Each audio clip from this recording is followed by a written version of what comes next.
Hai, Assalamualaikum warahmatullahi wabarakatuh dan salam sejahtera.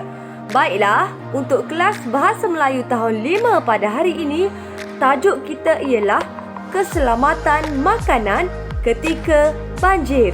Jadi murid-murid sila buka buku teks muka surat 49. Baiklah murid-murid sekalian, dah sedia?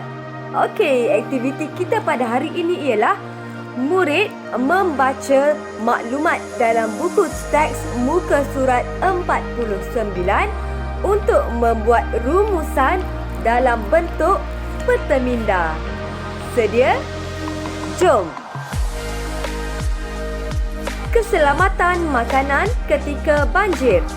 Afifi dan Kaijun membaca notis keselamatan makanan ketika banjir. Kemudian, mereka berbincang untuk membuat rumusan. Notis peringatan Bahagian Keselamatan dan Kualiti Makanan Kementerian Kesihatan Malaysia.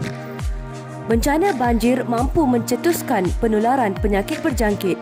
Pada musim banjir, sumber makanan lebih mudah tercemar. Maka, orang ramai diingatkan agar menjaga keselamatan makanan ketika banjir. Elakkan pengambilan makanan yang tercampur dengan air banjir. Makanan tersebut mungkin telah tercemar oleh pelbagai ejen pencemar seperti najis sisa kumbahan. Elakkan pengambilan makanan yang tidak disimpan di dalam bekas yang bertutup rapat. Makanan tersebut dikhawatiri telah dicemari oleh haiwan pembawa bakteria atau virus seperti lalat, tikus dan lipas. Pastikan makanan di dalam tin tidak rosak. Tin yang sudah kemik, bocor dan berlubang, berkarat atau menggelembung antara petunjuk bahawa keadaan makanan di dalamnya telah berubah. Basuh tempat penyediaan makanan dan peralatan makanan sebelum menggunakannya. Basuhnya dengan sabun dan air bersih atau dengan siraman air panas. Anda juga boleh merendamkannya sekurang-kurangnya 15 minit di dalam air panas. Minum air bersih yang telah dimasak atau air yang telah dibotolkan. Jangan sesekali minum air mentah.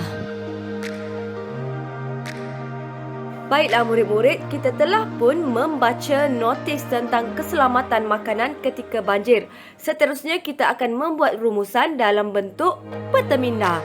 Ada 5 maklumat penting yang kita dapat daripada notis tersebut. Yang pertama ialah elakkan pengambilan makanan yang telah tercampur dengan air banjir.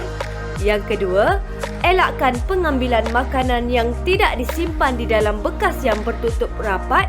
Maklumat yang ketiga, pastikan makanan di dalam tin tidak rosak. Yang keempat, basuh tempat penyediaan makanan sebelum menggunakannya. Dan maklumat yang terakhir, minum air bersih yang telah dimasak atau telah dibotolkan. Faham? Baiklah, tugasan untuk hari ini, murid perlu membina peta minda bertajuk Keselamatan Makanan Ketika Banjir seperti yang kita bincangkan sebentar tadi dalam buku tulis dengan kreatif. Boleh? Baiklah, sekian sahaja untuk kelas Bahasa Melayu pada hari ini. Sekian, terima kasih. Jaga diri, jaga kebersihan, jaga keselamatan.